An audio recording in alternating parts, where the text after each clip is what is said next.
All right, so here is the title for today's message.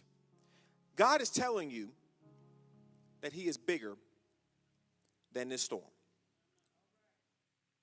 Now, this is how to hear the voice of God, part 8. I know it's getting up there, okay? For our visitors today, y'all, we've been talking about this for a little bit. And this is part 8. Usually what I'm good for, to be honest with you, is a little bit of a recap of what we've been doing the past couple weeks. Unfortunately, I didn't do that today, all right? So please, if this is a blessing for you, go back and catch some. And I mean, what you can do is you can go back 1 week, and then you can go back another week. And if God is continuing to speak, please continue to go back to the beginning of it. I believe God is saying something here.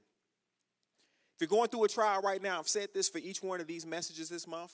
If you're going through a trial, and that trial is keeping you from hearing God clearly, I pray that this is something that will help you through this storm.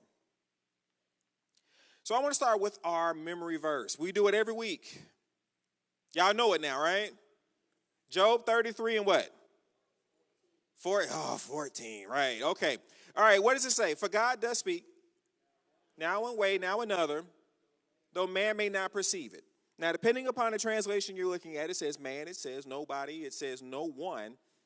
It's saying that God is talking, but we are not in the place to be able to receive it. Why are we not in the place to be able to receive it? We may not be listening. We could be distracted. We could be going through something. We may not even be paying attention to what God is doing. But it doesn't change the fact that God is speaking. God is saying things.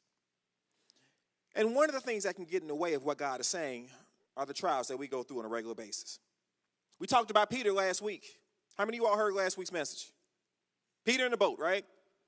Peter got out of the boat. He started walking towards Christ. Now, he got distracted from God because he started focusing on his problems. Y'all remember that, right?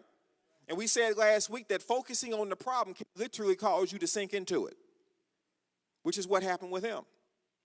Now, what I have here is that just like Peter, I have another example of what trials can do to us. And we're going to spend the whole message talking about this one, all right? So I want to go to the scripture in Mark chapter 4, verse 35. I'll read a little bit of it, then we'll talk about it. We'll finish it, then we'll go back and talk about it one more time. So Mark chapter 4, verse 35, it says this. That day when evening came, he said to his disciples, let us go over to the other side. This sounds like last week, but it's not. Verse 36 says, leaving the crowd behind, they took him along just as he was in the boat. There were also other boats with him. Verse 37 says, a furious squall came up, and the waves broke over the boat so that it was nearly swamped. Okay, let's stop there just for a second and talk about what we just read. Jesus said to his disciples, let's go to the other side. He's talking about this body of water they're about to pass. They took him in the boat. The disciples were there.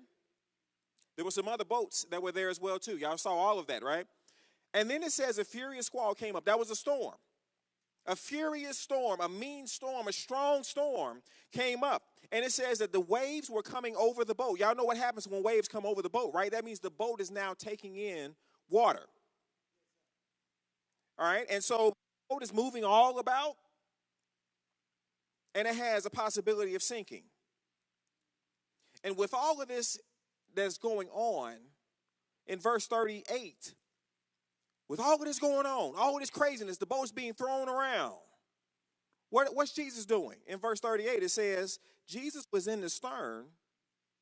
He was asleep. This man had a good nap. He was sleeping on a cushion. The disciples woke him up and said to him, teacher, don't you care if we drown? Now, they become hysterical, and this is important to see what the mindset of the disciples were, all right? Because they think they're going to die, so they wake Jesus up. And Jesus gets up, and what does he do? He tells the storm what? Be still, be quiet, be still. And guess what happens? It did. He was like, y'all be quiet out here. And the storm said, I'm sorry. And it stopped. And then verse 40 says this. He said to his disciples, why are you so afraid? Did you still have no faith? Verse 41, they were terrified and asked each other, who is this? Even the wind and the waves obey him. How many of you all read this passage before? Y'all have read this one before, right? And so what it's telling you is that Christ, he can get up and he can tell the storm to be quiet and be still, and the storm listens to him, right? So I pulled out a couple of things that we can learn from this passage right here, and I want to go through it. We're starting very early. We're getting right into it, okay? And I want to give you the first thing we can learn from this passage. That's this. Even when you are listening to God, you can have a difficult storm come up in your life. Now, this is the thing we don't want to talk about. Because we do feel like, well, if we listening to God all the time, then everything is going to be sunny. Everything is going to be great. We think if we're doing the right thing, that we don't go through stuff in life. And we assume that because somebody is going through something that they're not listening to God. That's not what's happening right here. John 16:33 says, I've told you these things so that in me you may have peace. In this world you will have trouble. But take heart, I have overcome the world. Now, one thing we tend to overlook is that we hear Christ telling the people he's talking to about this. But one thing that we overlook is the people who he's talking to are with him while he's saying it. Y'all hear me, right? They are with Christ, and he's saying, in this world, you're going to have trouble. He didn't say when you're without me, you're going to have trouble. He said it's coming one way or the other. Jesus says, let's go to the other side. Whose idea was it for the disciples to cross this body of water? It was his idea. Now, imagine getting in the middle of the water like, Jesus, that was a dumb idea. But no, they were listening to him. He says, let's go over to the other side. And then the storm comes up. Now, why is this a problem? Okay. These men, these disciples were not strangers to water. Do you know many of them were fishermen? I talked about this many times before. Many of these guys were fishermen. And you know, you can probably have some great fishermen who can't swim. But if you spend all your time and all your life out there on the water, you probably can swim at least a little bit, right? You probably get out on a boat every so often, right? And when you are out there on the boat, you might see a bad storm, or 2, or 10, or 100. So what they were seeing is not something you would not expect fishermen to see. But apparently this storm was different, though. And to really understand it, you got to put yourself in the mindset of these disciples. The Bible tells us a little bit, and it says this in verse 38. These experienced fishermen said this. In verse 38, Jesus was in the stern asleep on the cushion. The disciples woke him up and said, Teacher, don't you care if we drown? These are experienced fishermen. Why is drowning on their mind unless the storm is bad? Y'all hear that? If this is a storm like the one that they normally go through, why are they worried at all? If you are on an airplane and the airplane runs into some light turbulence and the captain comes on the monitor and says, oh my God, God save us. You would think that they wouldn't have to do that for some light turbulence, right? Yeah, I saw a video. It was meant to be a funny video, but I'm sure this was pretty real. It was a couple. It was a guy. It was his wife. She was cooking something, and the man was with his daughter at the table. They were all in the kitchen. Y'all got it, right? So what happens is while she's cooking, a small grease fire starts. Small grease fire starts. Now, it's in the skillet that she's cooking in, and y'all know what she does because she apparently is an experienced cook. She takes a lid and she puts it right on top of the grease fire. It goes right out. Just like that. The husband who was behind her who sees the fire did not see what she did because he took his daughter and ran. And not only did he run, when he got out of the room where the kitchen was, he shut the door behind him, leaving his wife in there with the grease fire. She took care of the grease fire. Then when she realized what happened, she came out and was going to hurt everybody. But when you have something that goes on, the people who are experienced in dealing with this particular thing should not get alarmed unless it's very serious. So these fishermen who have been out on the water all of this time, all of these years growing up into this, don't you care if we drown? The boat is being tossed. It is taking on water. So not only does it have an opportunity to capsize, it could just straight sink because it has too much water in it. They are really talking about drowning in this. The disciples were not prepared for this storm. And it brings us to the second part of this.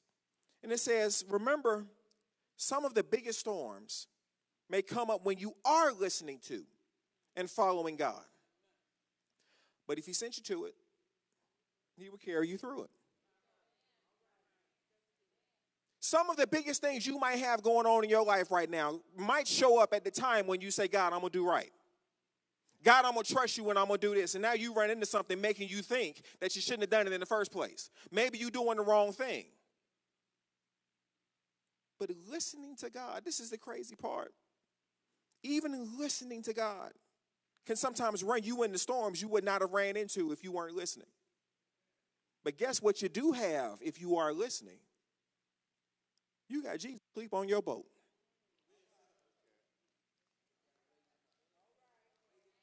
You got Jesus asleep on your boat. Now, let's see what they do. Verse 38, Jesus was in the stern sleeping on a cushion. The disciples woke him and said to him, Teacher, don't you care if we drown? Verse 39, he got up. He rebuked the wind, said to the waves, Quiet, be still. Then the wind died down and it was completely calm. Jesus was asleep. They go and they wake him up. Jesus, don't you care if we drown? Last week we talked about Peter. Peter was walking on the water towards Christ, and when he began to sink, he says what? Lord, save me. And in both cases, immediately when they said something, Jesus responded. Y'all see it, right? Which leads us to our third thing. If you are needing God to work on your behalf, tell him. These disciples, the storm they were going through on the boat was nothing to Jesus. He was sound asleep. Everybody else think they're going to die, but he's asleep. Go wake him up and go tell him.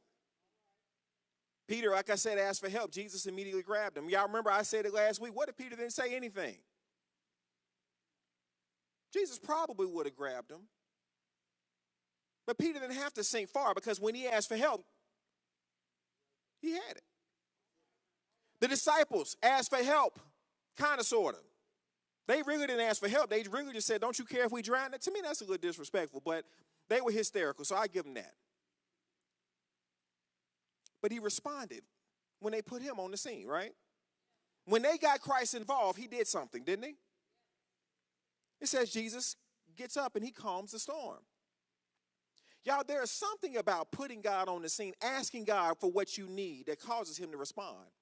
In Matthew chapter 7, verse 7 and 8, it says, ask and it will be given to you. Seeking you will find. Knocking, the door will be open to you. For everyone who asks receives. He who seeks finds. And to him who knocks, the door will be open. But this says in verse 7, it says it will be given to you when you do what? Ask. That means you got to ask, right? Say something. John 14 and 13 says, and I will do whatever you ask in my name so that the Son may bring glory to the Father. I will do whatever you what? It doesn't say whatever you think. It doesn't say whatever you wish. It says whatever you ask. Another one here in 1 John chapter 3, verse 21 says this, dear friends, if our hearts do not condemn us, we have confidence before God, 22, and receive from him anything we ask, because we obey his commands and do what pleases him. Now y'all see that, because we obey his commands and do what pleases him. Because we obey his commands and do what pleases him. If you're listening to God, you can ask. If God asks you to do something and you run somewhere else, you can ask him for whatever you want, but you weren't listening in the first place. These disciples were in the boat because Christ told them to go over there. So because they listened, guess what? They have the power to ask. But what about some of the rest of us? Why do I need to ask him? Don't God see me struggling? Don't God see what I'm going through right now? Why I need to ask? He know I need it.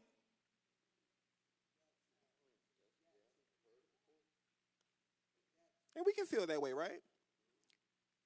Y'all know that's a pride thing, right? Y'all know that's a pride thing. We can't ask. We can't ask. Well, I shouldn't have to ask. Are you serious? Those 3 scriptures I just read, and then there are plenty more that said, ask. We waiting on God to do something, but he's waiting on us. Let's put it up here so we can all see this together. Some of us are waiting on God to act. He's waiting on us to ask.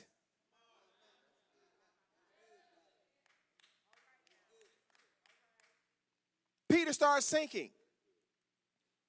It says immediately when he cried for help, God responded. You know, the part that's kind of rough on this is that what happens when we go through something and we got Jesus asleep on the boat the whole time?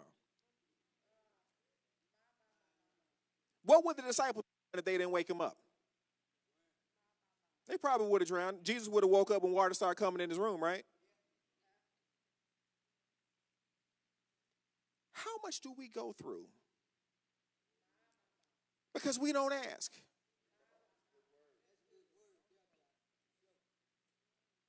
We don't involve God in what's going on.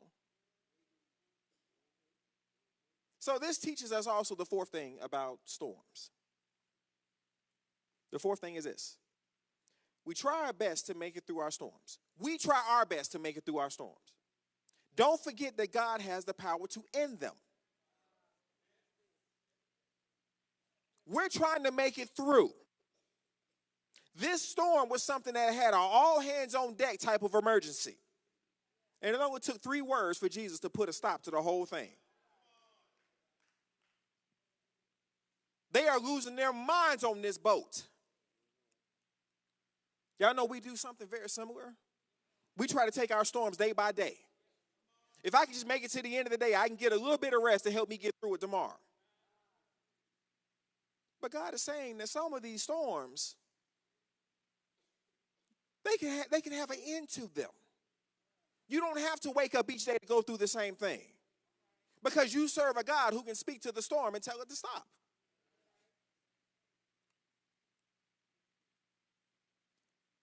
So here's something for the board here. There's some problems that we can't solve on our own. Don't forget we serve a God who has power over everything. We serve a God who has power over everything. We talked about control over the storms in the past. 2 weeks ago, we talked about how God started the storm for Jonah. Y'all remember what happened? Jonah, go to Nineveh. Jonah said, I don't want to do that. He went somewhere else, and not only did he go somewhere else, he got on the boat to get further away from where God wanted him to go. And the scripture specifically said that God caused a wind that created the storm. Y'all remember that? We looked at it. God had the power to start a storm. And it also said that when the people who were on the boat with Jonah finally threw him off of it, what happened to the storm? It stopped. Which proves that God can not only start a storm, but he can cause it to stop as well too.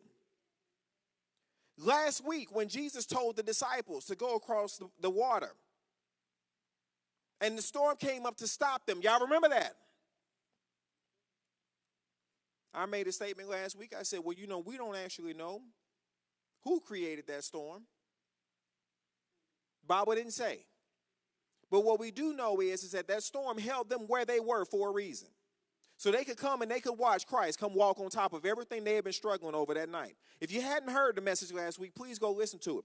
But not only did did Christ walk over that whole trial, Peter got up and did the same thing. Peter got up and he walked towards Christ. And then it says,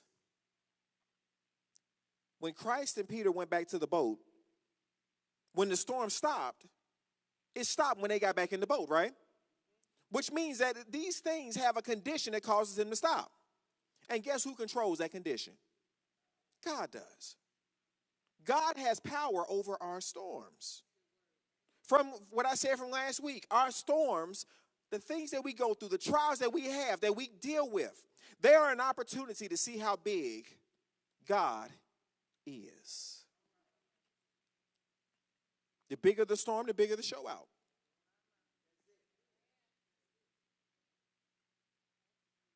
God is saying that we can ask him. He told us that he will be with us. And now after he calms the storm, what does he say? In Mark chapter 4, verse 40.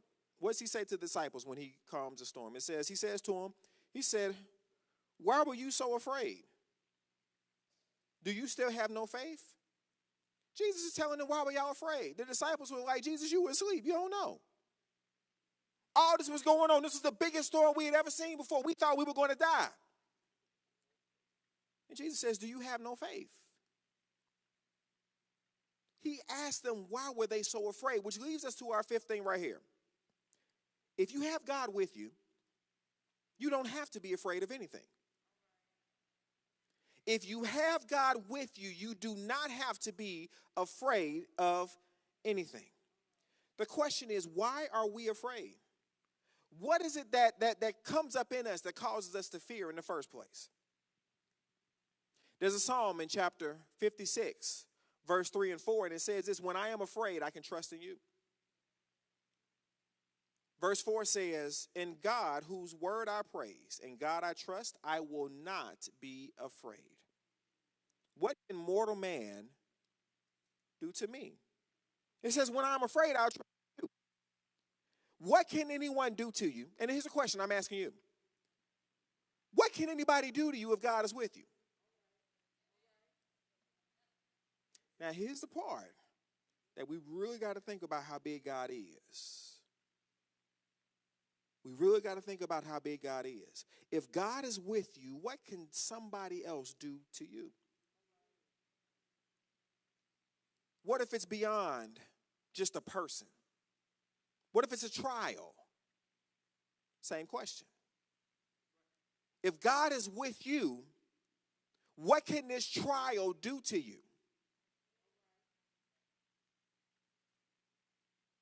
Now we hear quiet. Because you really got to think in your heart how big God is to you. How big is he to you? Is God bigger than your problem? Now you hear some people saying yes, and you hear some people being quiet. I'm not going to make you feel bad for having to think about it. Because sometimes big problems have to show up so we can see how big our God really is. If God only solved the small things in our lives, then we would think he was a small God. Did y'all hear me? If he only solved the small stuff in our lives, we would think that he is a great small God. So God sometimes has to allow bigger stuff to come in our lives so he can show you that not only is he God over the small stuff, he's God over the bigger stuff as well too.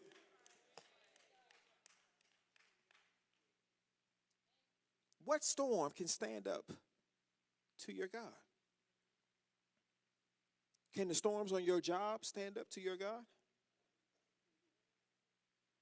What about in your home? In your school? In your bank accounts? In your mind, in your body, in your spirit? On your worst days, what storm can stand up to your God? What enemy can stand up to your God? Is God not bigger than your storm?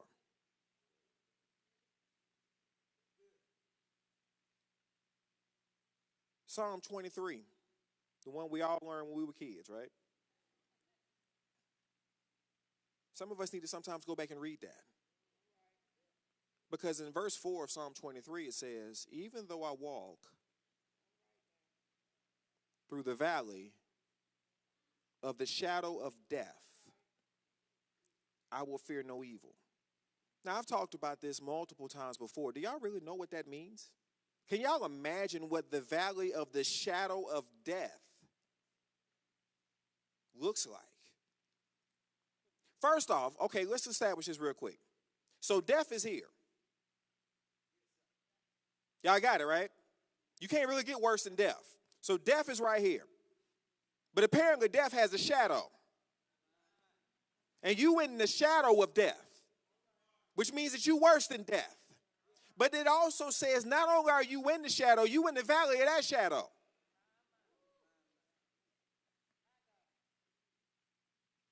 Somebody say, man, I don't even know what that means.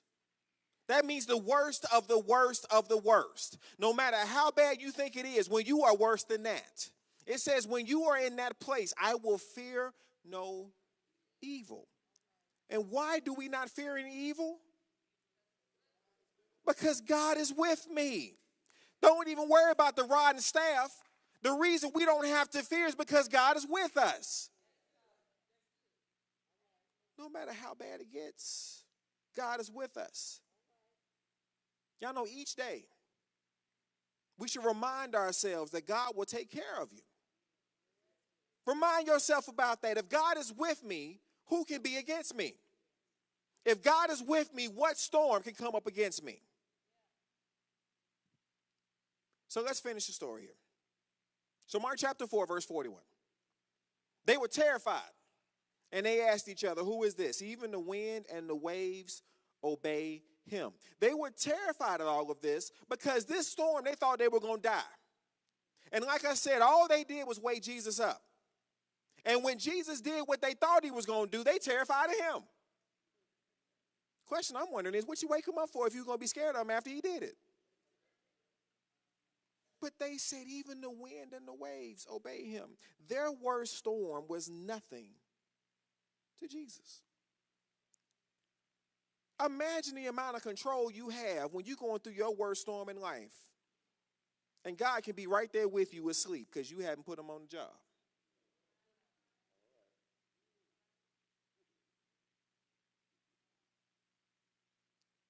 They had spent time with Jesus. Y'all know they've been with him, right? They were the disciples. He says, let's go. They said, okay, let's go. They had spent time with Jesus, but they didn't really know what he could do. Obviously, right? They said, who is this? Even the wind and the waves obey him. They didn't know he had this kind of power. And you know the reason they didn't know he had this kind of power?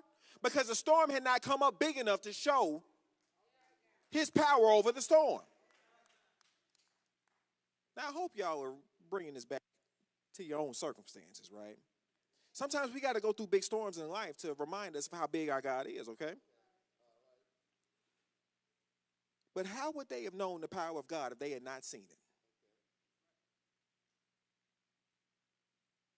God can come and tell you, you can come to church, or you can have somebody tell you, God can do anything. And you know what those are, or that statement is? It's just words. Because until you see God do anything, you don't know what he can do. And this is why they had to go through that storm, so they could see the power of God. Now, part number sixth and last thing. Sometimes you can't see what the storm was for until God brings you out. You don't know why you're going through this. But sometimes you can't see that stuff until God brings you out. But don't worry, God is doing something. He's doing something. If the disciples were going to be disciples, they needed to know what kind of God they were dealing with.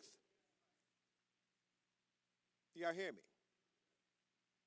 If the disciples were going to be disciples, they needed to know what kind of God was with them. What kind of man was there with them? Why else would they have faith in him?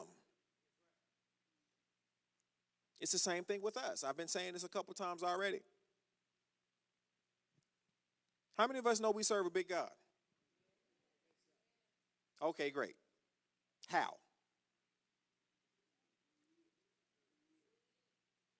Now, I saw a lot of hands go up, but I heard a few words. And I'm not trying to make anybody feel bad, but no. Think about it for a second. You serve a big God, but how do you know that?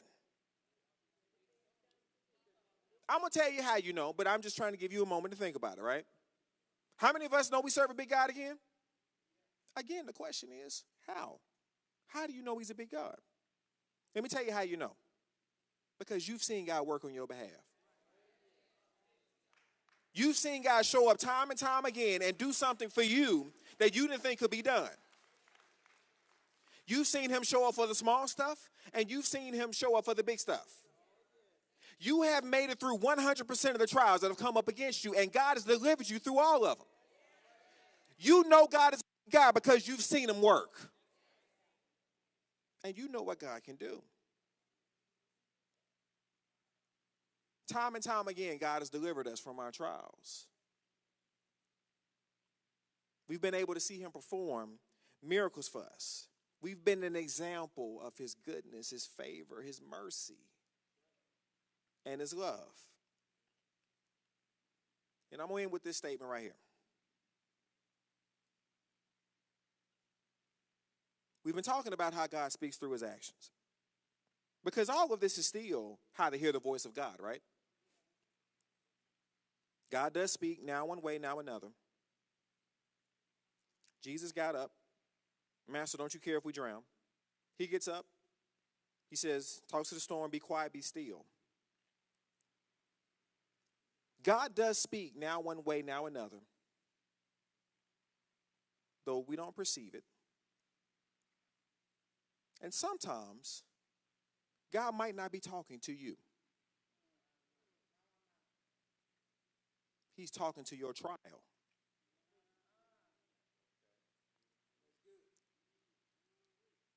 Telling it to be quiet and be still.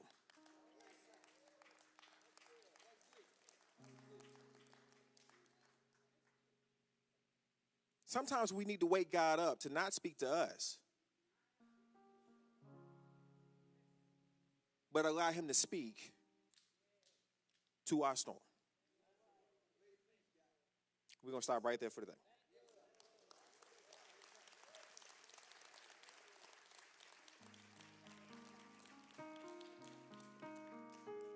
Our 3 things for this week. You know, we always try to leave best we can with something that we can do. Here is the first one. Y'all already actually know the first one. That's to review the message. Go back and listen to it. God speaks now one way, now another, though man may not perceive it. Part of perceiving it also can be the fact we forget it. Y'all know that, right? We come in on Sunday morning and we go out with all of these notes and we go home and they stay in our book. And when trials come, we forget that they're in there. For those of us who didn't even take notes, we got a good memory until the next trial comes. And then we tend to forget all of the different things that put us in terms of getting through our trials. There's something about repetition that makes us stronger.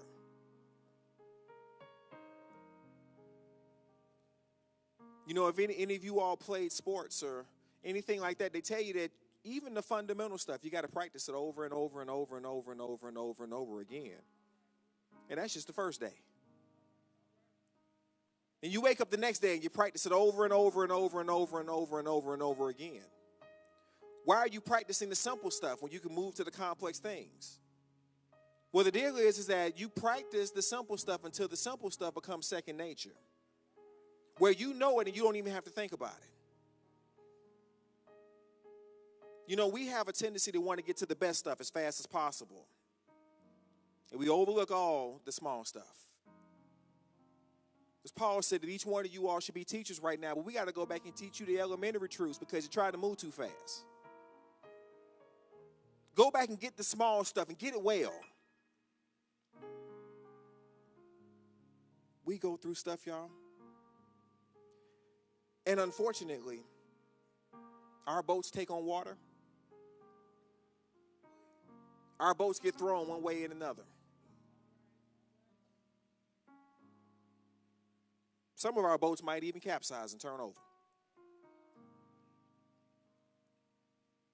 And it was only because of the fact we didn't say anything to Christ to put him on the scene. We didn't say anything to God. We didn't ask God for help. Y'all heard a minute ago, doesn't God see me struggling? Yes, and he's waiting on you to say something.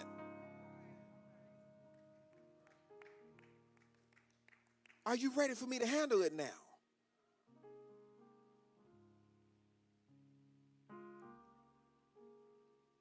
But this is why we got to hear it over and over and over again, because we realize we make it through not on the things that we do, but on what he does for us.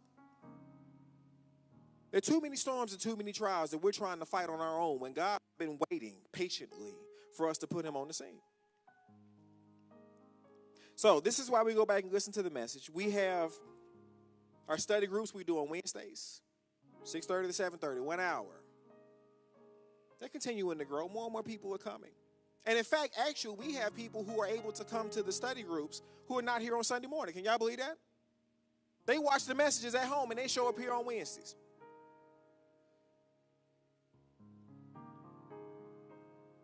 There's a lot that goes on in these opportunities to be able to get God in front of us. Going through the messages all over again, there's something to it, y'all. And then, of course, like I said, I'm doing our lunch recaps on Fridays now. That was something I was trying out, and I guess I'm committed to them. But you know what? If God is speaking, I'm going to try the best I can to make sure that what he's telling me, I'm telling you all. Now, and I already know the messages are not that long, but I'm trying to make them even shorter for people who are in a hurry. Because we need to get this stuff. Trials happen to each and every one of us. How do we get through them? Wake Jesus up.